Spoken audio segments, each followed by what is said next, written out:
Café de altura, aroma del amor. En cada sorbo nace el calor de la montaña baja con pasión. Un café que lleva... Bienvenidos a Café de Altura, el programa donde hablamos de todo lo que tiene que ver con café. También hablamos de agricultura en general y un poquito del tema del derecho aplicado a estos dos conceptos.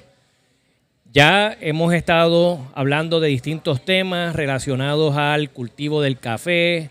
Hemos hablado con trabajadores del café en la finca. También hemos tenido la oportunidad de conocer a padre e hijo que son beneficiadores, torrefactores y tienen su propio coffee shop. En adición a eso, hemos tenido también la oportunidad de conocer un poquito sobre la historia del café.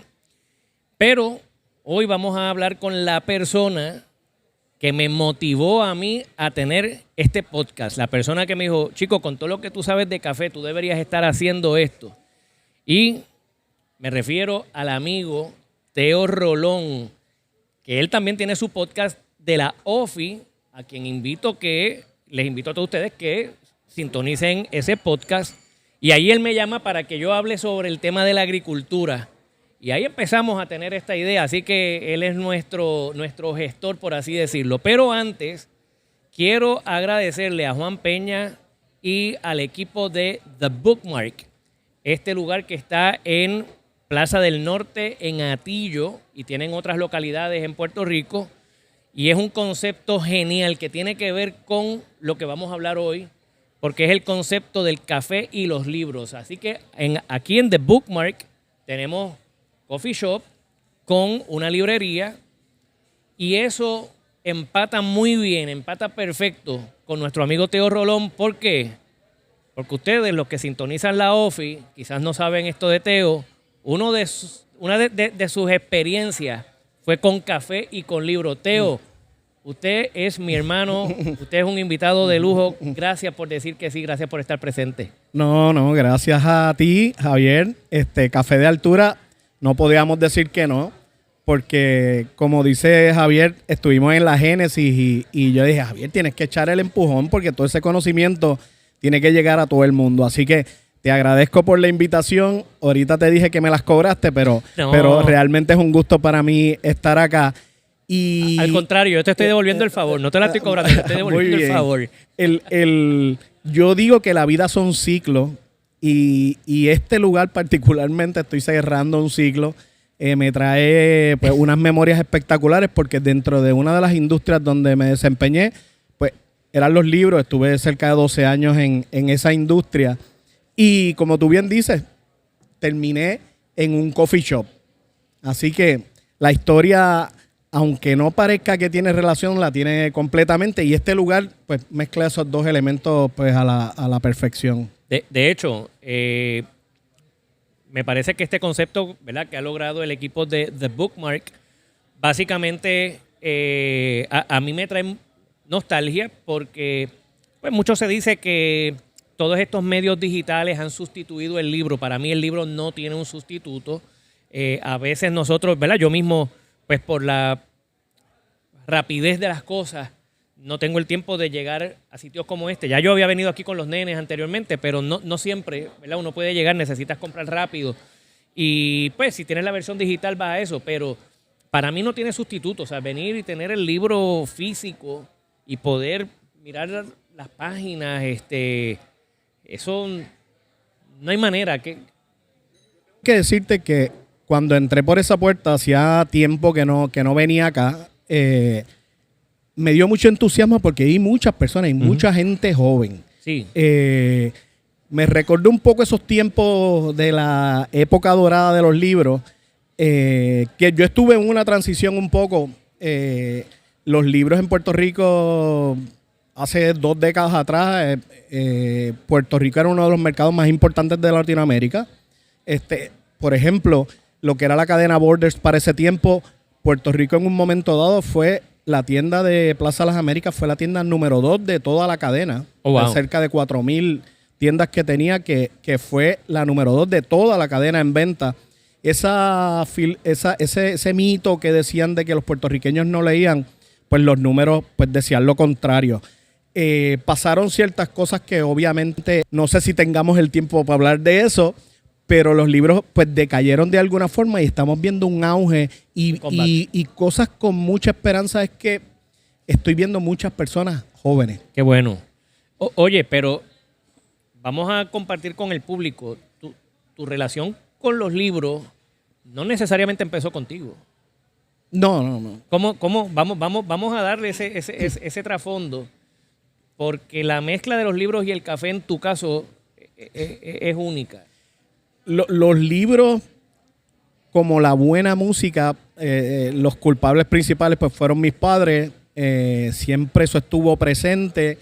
Yo creo que hasta por osmosis, porque yo era de estos hijos un poco rebeldes que me olía a mis papás y decía, no me interesa entonces. Pero sí, siempre estamos en negación. Estamos así en la negación, pero ellos van sembrando y van dejando esa semilla ahí que a veces tarda años en que florezca. Y los libros, en una parte de mi vida, ya he entrado en la universidad, pues llenaron un hueco en términos de experiencias. A mí pues tenía estas ansias de viajar y los libros pues te hacen viajar sin tú gastar un pasaje.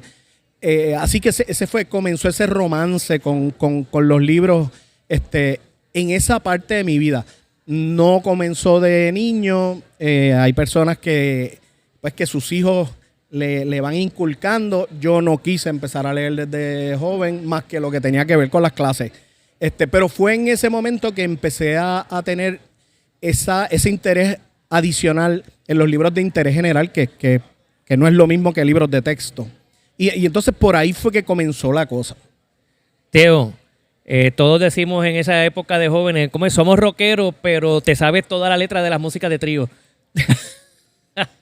Esos domingos que mi mamá normalmente limpiaba bien tempranito en la mañana y ponía música de José, de Los Angelitos Negros, todo eso percoló, de Silvio, y yo estaba totalmente en contra. Le voy a dar la promo, Recuerdos Inolvidables en Radio Oro. Entonces, todo eso se quedó así. Así que yo me he dado a la tarea de tratar a mis hijos, pues de no adoctrinarlos sin que ellos se den cuenta. Eso fue una parte importante. Pero los libros estuvieron ahí un tiempo y no es hasta que yo termino de estudiar el bachillerato en comunicaciones que vi una oportunidad, porque para ese tiempo en Arecibo no había libros, no es que no había libros, no había librerías de interés general más que una que se llamaba ABC, que mezclaba un poco los libros de interés general con libros de texto. Uh-huh. Y entonces vi una oportunidad y entonces abrí una pequeña librería que me apoyó mi familia, y ese primer emprendimiento aprendí muchísimo, pero yo estuve... ¿Dónde estaba esa librería? Bien cerquita de aquí, en la misma número 2, se llamaba 100 años. Librería 100 años fue mi primer emprendimiento.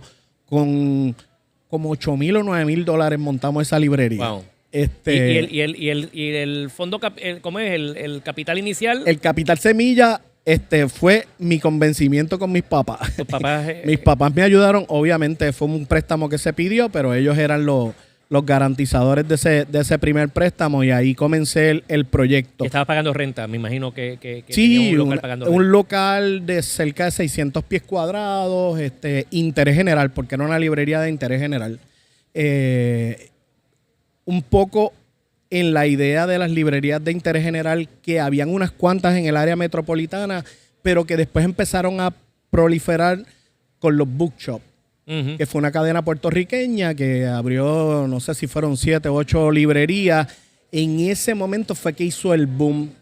Mi mala suerte, que en esta área no habría librerías de interés general, y Bookshop abrió una aquí en Plaza del Norte. Esa fue mi primera competencia, y para serle sincero me apabulló, porque pues esa gente tenía un inventario impresionante. Claro. Arcer Cadena, y a ellos les fue muy bien hasta que llega Borders a la escena. En el momento que llega Borders a la escena, pues toda la industria cambia, como cuando llega una megatienda. En el caso mío, La transición mía fue que de librería, uno de estos suplidores míos vio el potencial en mí y me ofreció trabajo. Okay. Y yo comencé a trabajar como director de mercadeo y venta para una editorial. Y esa editorial, ahí me desempeñé, pero empecé a ver el potencial que tenía el libro ya al por mayor para venderle a librerías particularmente.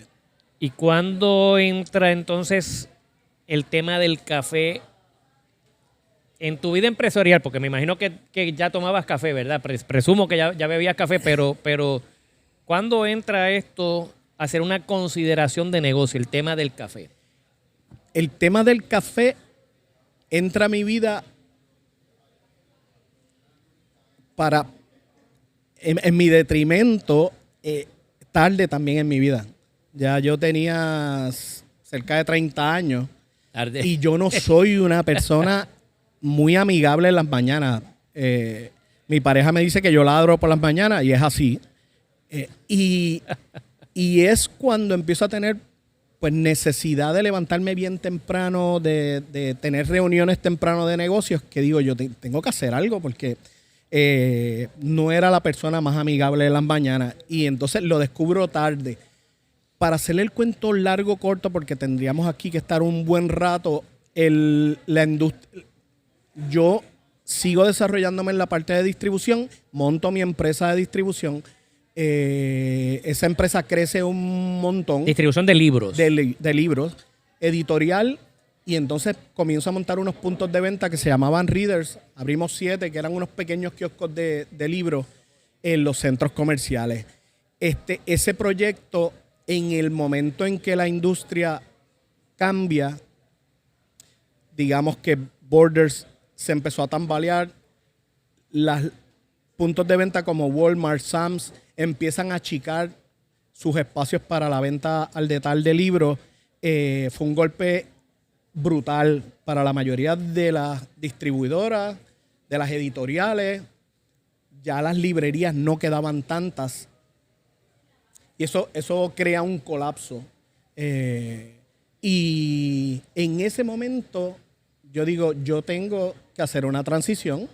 Los libros le va a pasar lo mismo que a la música, se va a ir a digital. Era la tendencia, pero a través del tiempo te has dado cuenta que Latinoamérica, España, Argentina, estos países de habla hispana han puesto un rezago en lo que son los libros digitales. Y todavía el libro en papel, seguimos viendo en Latinoamérica muchas librerías en Europa, versus lo que ha pasado en Estados Unidos, que pues el Kindle, Amazon. Sí. Así que en Puerto Rico sucedió un fenómeno particular, pero yo tenía que decir, tengo que hacer la transición, y entonces lo que hago es que monto una librería, ya cuando sabía que un poco venía el caos a la industria, y monto esta librería con un café para empezar a hacer esa transición a los alimentos. Ese fue Mox, que estaba en la avenida Rotario de Arecibo. Mox era el nombre de tu librería y coffee shop. Y era un laboratorio transicional. De hecho, Miguel se acuerda de Muy bien. Fue uno de mis clientes. Era un chamaquito cuando eso. Y entonces Mox... Pero estamos hablando ya 2000, ¿no? 2009, 2000... Sí, no era tan chamaquito, no era tan... 2009, 2010. Yo trato de, en esta región, traer el concepto de... Ahora eso es... En ese tiempo, traer este coffee shop con Wi-Fi, era bastante novedoso. Un café que costara más de $1 era una novedad. Sí, impensable casi, sí. Traer distintos panes, sándwiches que fueran más healthy, la parte de traer ensalada, y yo aposté a eso, que siempre se lo digo a mis empresarios, a la gente que le hago consultoría, que a veces el estar un poquito demasiado adelante, al igual que estar atrás, a veces no es bueno. Tú tienes que tener el pie en ground en ese mercado donde entras y en las regiones donde entras, porque puede tomarte muchísimo tiempo el que la gente entienda tu concepto. Mox era bien minimalista, hasta la promoción era minimalista, era Mox, el logo de Mox y una pregunta, que si Raps y un signo de interrogación, que si Coffee, signo de interrogación. Para mí, super cool, la mayoría de la gente no lo entendió. Así que ese inicio en la transición, me visitaba mucha gente por los libros, pero no tanto por el café, y para mí eso era una gran preocupación, porque para mí era sumamente importante. ¿Todavía tú eras Teo el de los libros? Teo el de los libros, definitivamente. Y yo me volví un freak del café. Es bien importante, hice algo que siempre le digo a las personas: si tú vas a entrar en algún renglón, enfócate, toma educación, vuélvete un experto dentro de lo que puedas, porque si no, pues no vas a poder tomar decisiones informadas. Don José Luis Torres Olivencia nos dijo en el podcast, en el episodio 2, que el café embruja. No, yo estaba embrujado a full. Y cometí el error de irme a catas de café y me tomaba todo el café y yo salía de allí a 80 millas por hora porque tomábamos café pero sin parar. Eso me hizo tener ese conocimiento brutal de lo que es el specialty coffee, de los buenos granos que se estaban cultivando en Puerto Rico, de la gente que estaba haciendo lo que tenía que hacer, que no había que envidiárselo a nadie, ni correcto. fuera de Puerto Rico, Europa, ni nada que ver. Puerto Rico estaba haciendo un café muy bueno. No eran muchos, pero estaban apostando a eso, a las máquinas expreso de café y a esa parte de la educación para ir formando. Pero estaba el choque como quiera. Te digo que por lo menos 1 o 2 veces al día entraba alguien al coffee shop y me decía: yo quiero un cafecito mediano y qué sé yo qué. Y cuando yo le decía: sí, vale 1.79, la cara era: tú eres un pillo, ¿cómo es posible que me estés cobrando eso? Y llegué el momento de que empezaba a decir el precio. Cuando yo veía que no era un cliente asiduo, decía: sí, vale 1.79 ok, no, gracias. Y por ahí mismo se iba, porque había un público, que yo creo que era la mayoría, que estaba acostumbrado a tomar un buen café colado a menos de $1. Bueno, quizás no estaban tan acostumbrados a un buen café, pero es lo que había, era conveniencia, Claro. era comodidad. Claro. Y aparte de eso, pues en el bolsillo no apretaba tanto. Lo que pasa es que mi experiencia, nosotros en Puerto Rico, que siempre nos las hemos echado de que tenemos el café más duro del mundo, que se lo vendíamos al Papa a saber Dios cuándo. Yo digo que nos echamos, cría fama y a cuesta de dormir, pues nosotros nos echamos un sueño largo y de verdad nos divorciamos de tener ese café de calidad. Entonces, estábamos acostumbrados a un café comercial de la panadería o un café comercial del supermercado y tan. Y ahí había café verde maduro, con café maduro, las selecciones no eran... Y la cosa era volumen y paga poco. No, nosotros nos hemos tenido que reformular. Y de hecho, para el tiempo que tú estabas haciendo tu laboratorio en Mods, nosotros estábamos en el Departamento de Agricultura prácticamente empezando a decirle a los agricultores: ¿usted sabe cómo es el gusto del producto de su finca? Porque ellos no hacían cataciones de su café. Y ahí empezamos nosotros a repensar esto, a crear conciencia, a hablar de los microclimas de Puerto Rico sobre el efecto de la tasa y cómo yo le voy a transmitir eso al consumidor. Eso no estaba pasando. Entonces, por eso no se podía no era fácil pedir un dinero adicional porque esa historia de amor no estaba presente. No, y yo pienso que había gente haciendo sus pininos y haciendo una buena taza, pero me tenía indicios de hobby, de pasatiempo. En ese momento todavía sí, estábamos así, correcto. Era un hobby. Y entonces no había consistencia. se me acabó el café. Yo tuve suerte de estas cosas de la vida, pues me pusieron en el camino a Germán Negrón, a Lester, seguro. a Jorge Hernández. Aquí entrevistamos a Lester, sí. Y entonces ellos estaban con un proyecto que era Encantos. Sí. Y Encantos me dio ese empuje en términos de conocimiento, de meterme un poco a la religión, porque en ese momento era una religión.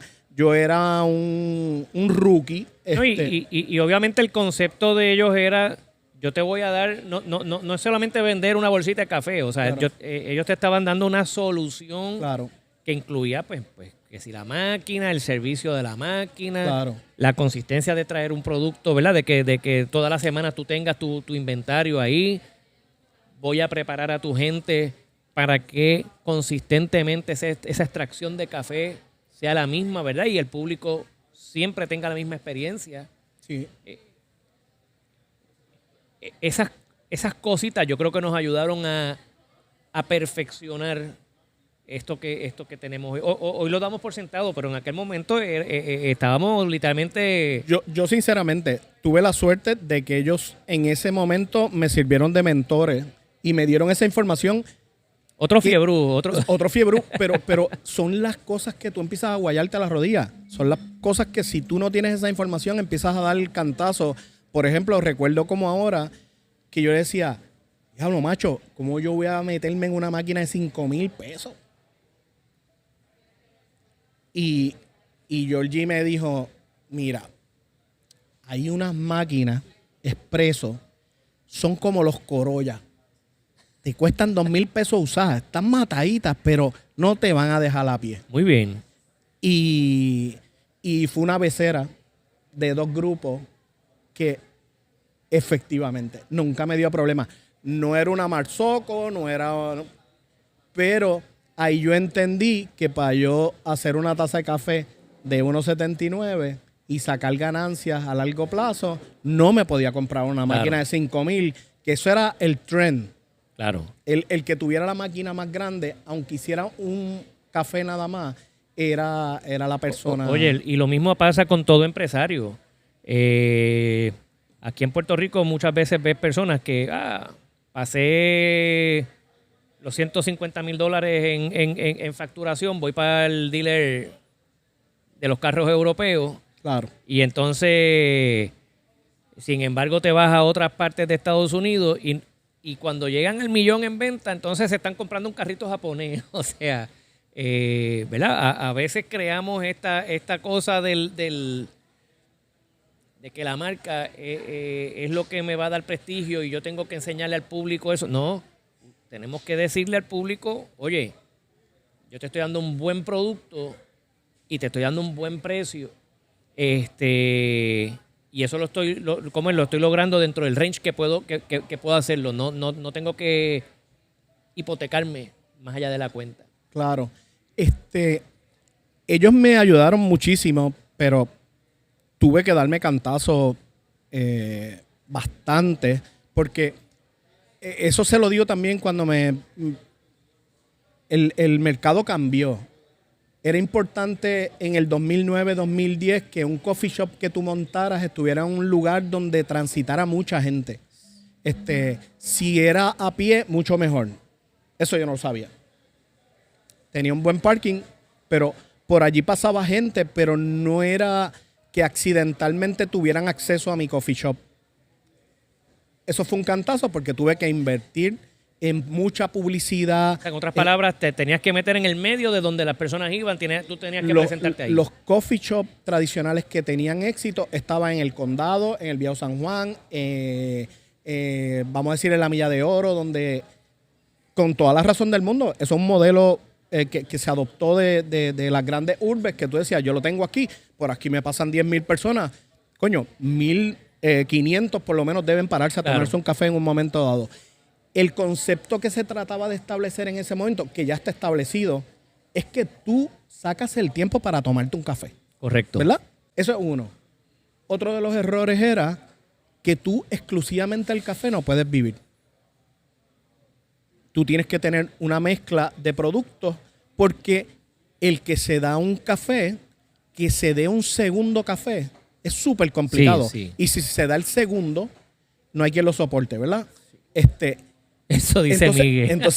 Entonces tú dices, ¿cómo el ticket price de este cliente que me va a decir, pues un café, que es un inhibidor de apetito, ¿cómo yo voy a hacer que este tipo me consuma a mí? Y entonces era un gran problema. Eso me lo dijo Jorge Hernández después. Y yo, coño, no me lo podías decir un poquito antes. Yo me di cuenta y yo decía, espérate, es que me está entrando mucha gente, pero cuando miraba, el ticket era 5 pesos, 6 pesos. Y sabes la cantidad de gente que tú tienes que meter dentro de tu... Sí. Entonces ahí es una cuestión de un tráfico con volumen alto. Volumen alto. ¿Y qué te impulsa eso? Pues tienes que tener... Y si tenías Wi-Fi, entonces tienes otro problema. Porque entonces eso me lleva a que me quiero quedar al rato, pero consumo, ¿cómo es? El consumo no es... Claro. Entonces, tienes personas... Ese era el tiempo donde las empresas podían dedicar recursos a que sus clientes pudieran estar en aire acondicionado, Claro. sin consumir, utilizando tu Wi-Fi, tu baño y al personal, sin necesariamente consumir. Ustedes saben que ese modelo colapsó, eso ya no existe. Hay algunos lugares pequeños, pero sabes que los precios que tú pagas están justificando eso. Pero esa fue una de las razones por las que Borders colapsó. Pero el mindset ha cambiado. La gente yo creo que tiene un poquito más de conciencia y está dispuesto a pagar por la atmósfera, por el, ¿verdad? El ambiente creado. La gente está dispuesta también a reconocer que detrás de esa taza de café, o sea, tienes que tener un barista, tienes que tener buen equipo, tienes que haber comprado un producto que no es el típico café comercial, tienes que lucirte. Y la gente ya eso lo sabe. Yo creo que ya la gente está pagando por una buena taza de café sin mirarte con asombro. No, y eso si le sumas los brunch, estamos hablando de un negocio que tiene muchas posibilidades ahora.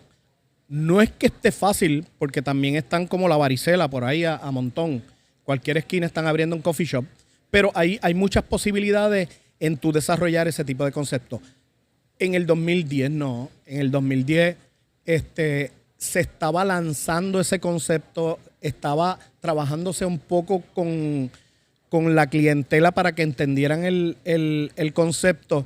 Y pues yo estaba ahí, no nos quedaba otra. Nosotros lo que hicimos fue, obviamente, a medida que fuimos entendiendo la dinámica del mercado, fuimos cambiando nuestra oferta al mercado.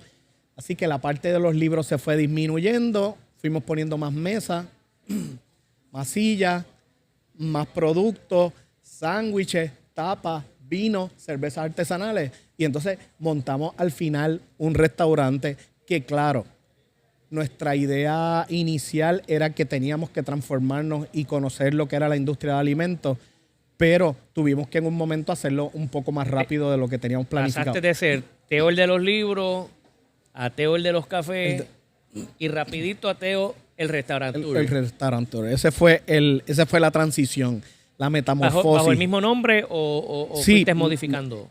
Casualmente, por eso es que te digo que son ciclos.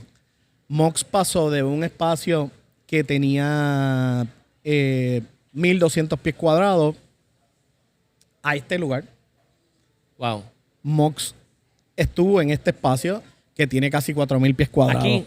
Este espacio. Esto fue Mox.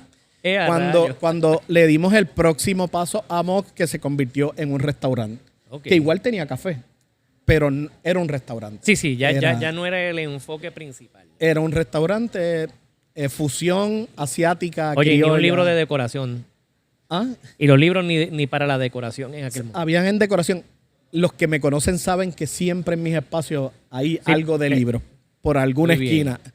No he podido, aunque te tengo que ser bien sincero, cuando salí a mí me encantó estar en la industria de los libros. Era una industria llenaba muchísimo. La parte de conocimiento, de con quién uno se rodeaba, las ferias de libros, era un evento espectacular. Es que el libro de por sí solo, aparte de la información que trae, es una obra de arte. O sea, lo que es la carátula, lo que es la organización ¿verdad? La parte gráfica del libro, lo que es la organización de las partes. O sea, el nivel de creatividad está en su máxima exposición y el proceso de distribución de mercadeo, todo estaba contagiado con ese mismo espíritu. Se usaba el handshake todavía, la palabra era importante. Tuve esa oportunidad de vivir ese mundo. Luego los libros, grandes grupos, lo que hicieron de media, empezaron a comprar. Y pues ahí vemos los grupos que eran europeos, que empezaron a comprar lo que era la música, empezaron a comprar los libros y se convirtió en otro negocio. Pero en ese momento en que yo salgo de los libros, yo me tuve que desintoxicar. Yo no volví a entrar a una librería, yo creo que por los próximos 5 o 6 años. Porque entraba y el corazón me hacía... pero después de eso uno trasciende y entonces, todo lo contrario, cada vez que veo una librería, estoy viajando, tengo un espacio, siempre entro y el olor. Yo cojo un libro y Cecilia me dice, ¿qué tú haces? Y yo empiezo a leer el papel, así que es una parte importante y todavía esas cosas las... Así que el que esta reunión fuera aquí es el ciclo completo. Se lo dije a Juan Peña, así que él lo sabe que para mí particularmente, pues el que estemos aquí es sumamente importante. Qué brutal. Y de hecho, yo no sabía ese detalle que era en este mismo espacio. Y en el desarrollo de las preguntas que tenía pensadas para ti, estás hoy, ves el concepto. O sea, esto ya es más que proof of concept. Lo que tiene The Bookmark y Juan Peña, ¿verdad? Y todo su equipo de trabajo, esto ya pasó el proof of concept.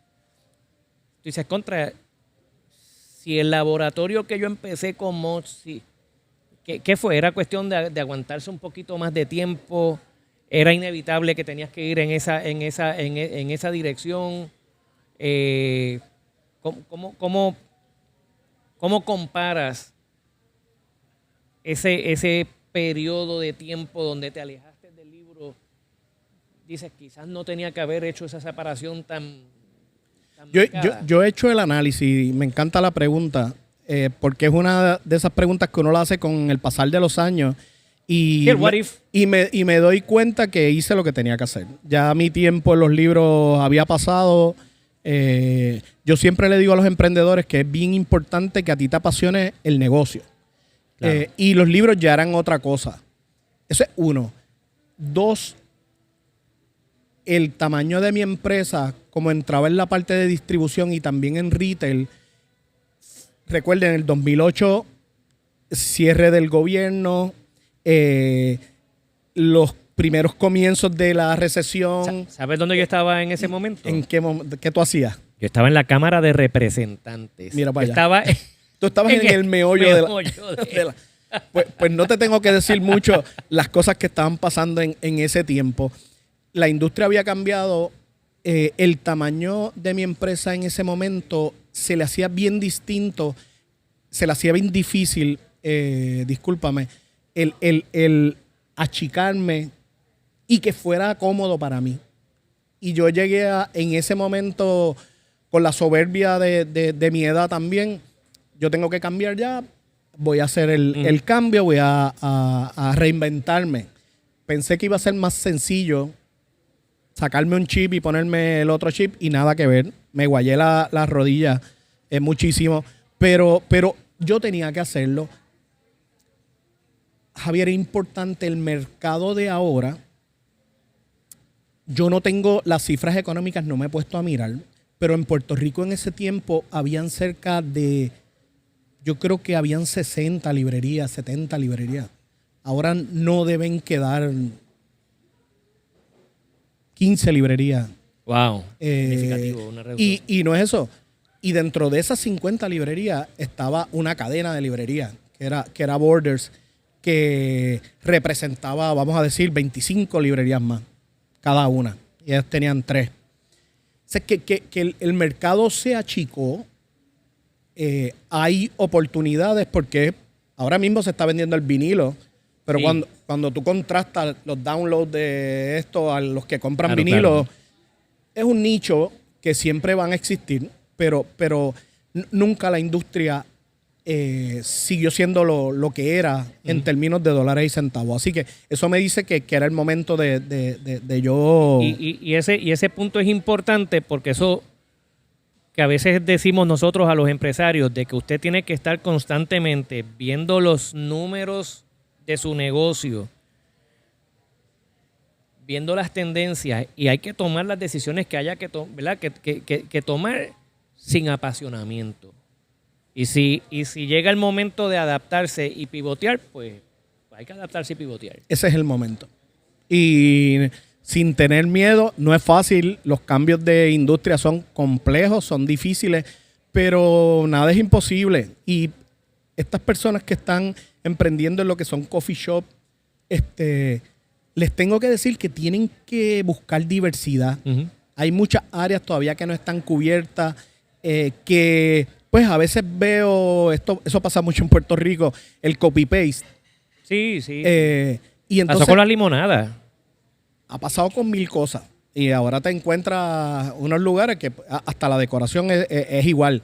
Y yo digo, diferénciate. Claro. Hay mucha gente con buenos productos locales, con productos que tú puedes añadir a tu venta, porque pues están siguiendo el mismo modelo y en algún momento se va a saturar el mercado y ahí es el más fuerte sobrevive. Empiezan a caerse como mosca. Y yo siempre digo, parte, obviamente, de tu plan de negocio, pero también tener esta posibilidad de estar mirando cómo está el mercado funcionando y nuevas tendencias y añádelas a tu mezcla de negocio. Teo, y hablando de negocios, sé que en la OFI tú estás cubriendo cantidad de temas, desde lo laboral, cómo manejar tus finanzas, decisiones como esta que me acabas de hablar. Tengo que repasar los números y si hay que pivotear, pues tengo que tomar la dura decisión. Yo tengo muchos agricultores que nos están siguiendo y también personas que son jóvenes y quieren emprender en negocios, ¿verdad?, relacionados al café, en algún peldaño de esa industria. Y yo tengo identificado un reto que es el tema del cash flow. El flujo de caja puede llevarse por la chorrera, sobre todo al agricultor, porque el agricultor tiene que esperar un año para ver la cosecha y cuando ya llega la cosecha ya le debe a cada santo una vela. En este tipo de negocios tengo la impresión de que el cash flow pues, es diario. O sea, esa cajita está todo el tiempo haciendo ring, ring, ¿verdad? Está sonando todo el tiempo, pero no sé cómo está la cuestión del gasto. ¿Qué consejo le tienes tú a la audiencia? Porque yo creo que mucha gente obvia ese análisis del cash flow. Oye, y no solamente en el negocio del café. Uh-huh. Eso yo creo que es cierto para cualquier tipo de empresa. ¿Cuál es tu experiencia con esto del cash flow? Voy a partir de una de las frases que es mi mantra. Parezco un disco rayado, y es: hagan el maldito plan de negocio. Hagan el maldito plan de negocio. Ese es mi mantra. Y en la agricultura, con más razón todavía. A mí me sorprende porque tú eres un tipo que sabe de eso y que piensa en eso. Actual, hay una tabla por ahí mágica. Yo creo que el mejor consejo que yo le puedo dar es que suscríbanse primero a Café de Altura en YouTube y sigan ese contacto porque Javier tiene eso cubierto. En el tema de la agricultura, con más razón, porque tú tienes que tener un plan de que sepa antes de sembrar una matita, qué matita es la que tienes que sembrar. Porque si tú siembras la que no es, uh-huh, tú sabes que tu cash flow va a desaparecer. Y esa atención que yo siempre le digo a los empresarios, la tensión más fuerte que puede tener un empresario es la parte económica, la parte de los chavos. Si esa presión tú no la vas a sentir, pero si tú no hiciste el plan para saber de que se está acercando el fin de tu dinero, la vas a pasar mal y la mayoría de los empresarios colapsan. Y de hecho, ahorita dijiste algo con relación al coffee shop, de que vender café solo no era, tenías que tener unos complementos. Lo mismo le aplico al agricultor. Tener café solamente en la finca no es. Usted tiene que combinar el café con plátanos, con ají. ¿Cuáles son esos productos iniciales? Ají dulce. Ají dulce y plátano. O sea, todo el mundo me va a escuchar dándole esa recomendación. Ese es el go-to. Ese es el go-to. Pero oye, pueden ser otros cultivos. Entonces hay personas que dicen, no, yo quiero ser solamente agricultor de café.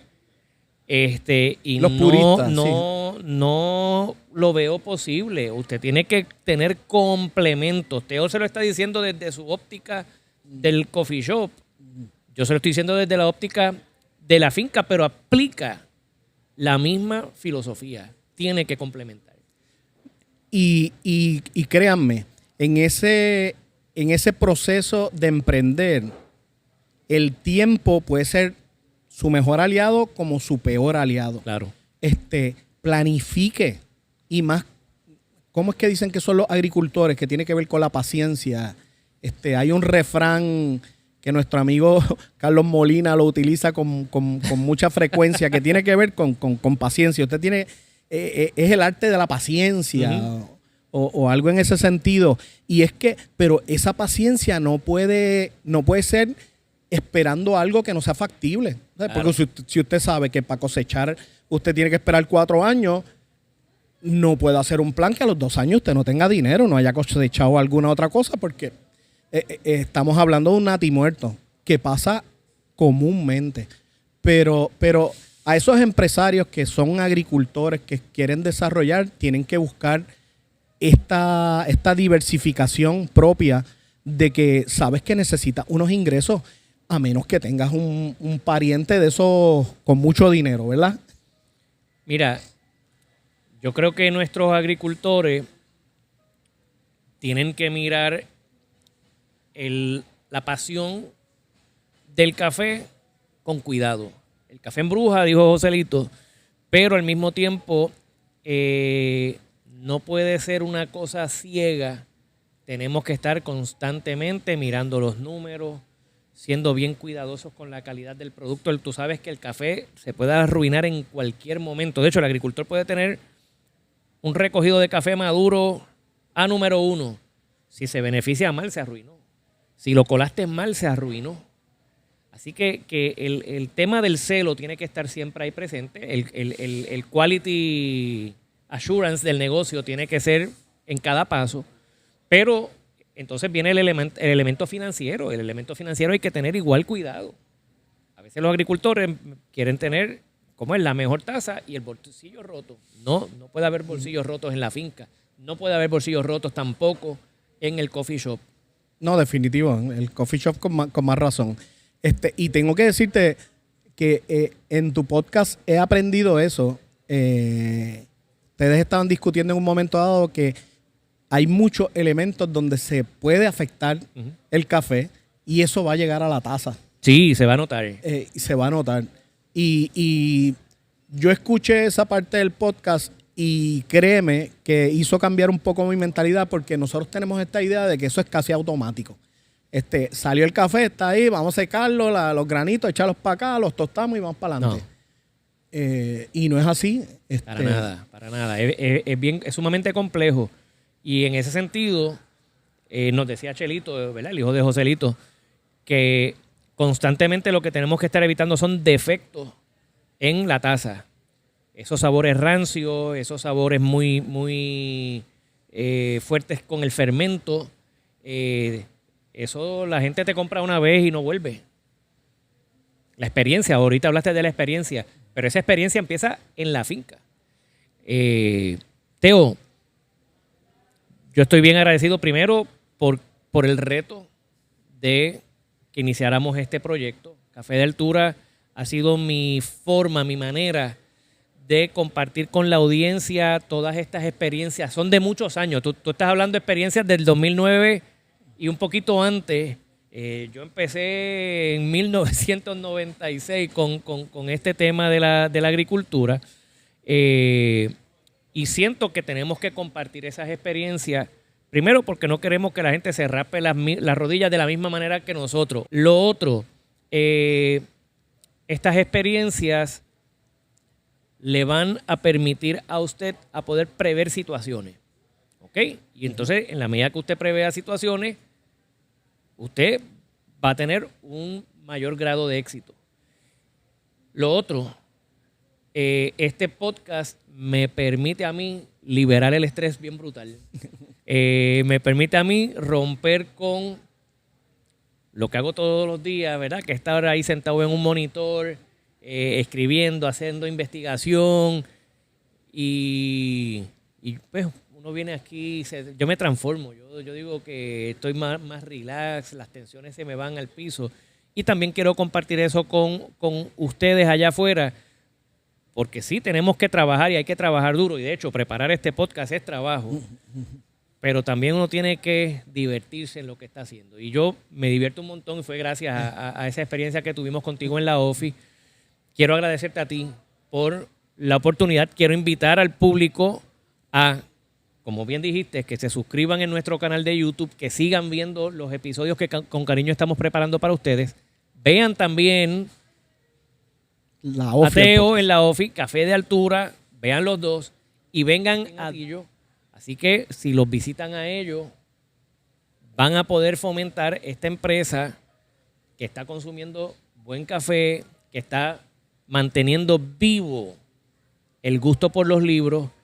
Estamos viendo generaciones nuevas que están auspiciando este tipo de negocios. Yo les deseo el mayor de los éxitos. A mí me encanta. Yo vengo aquí con los nenes y es mi forma de desconectarlos a ellos de lo que han conocido, porque para ellos la realidad no es el libro, la realidad es lo digital. Y yo vengo acá a decirle, no, vamos a tener la experiencia como tiene que ser. Amén. Nada, agradecido de la invitación, la pasé de show, bien contento y dos panas hablando. Así exacto, de eso se puede trata. pedir de eso más. se trata. Mis amigos, estamos en Café de Altura, pero necesitamos que se suscriban y que le den like a nuestra cuenta. Comparta también con sus amistades sobre Café de Altura. Nos van a ayudar a nosotros continuar este proyecto de vida donde estamos compartiendo todas estas grandes experiencias. Traemos invitados que tienen un conocimiento muy particular sobre el tema del café. Suscríbase, sea parte de esta experiencia. Café de Altura.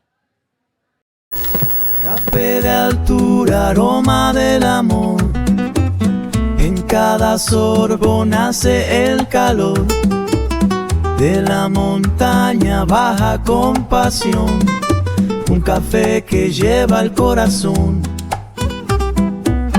Es el café que une al corazón. Historias compartidas, tradición.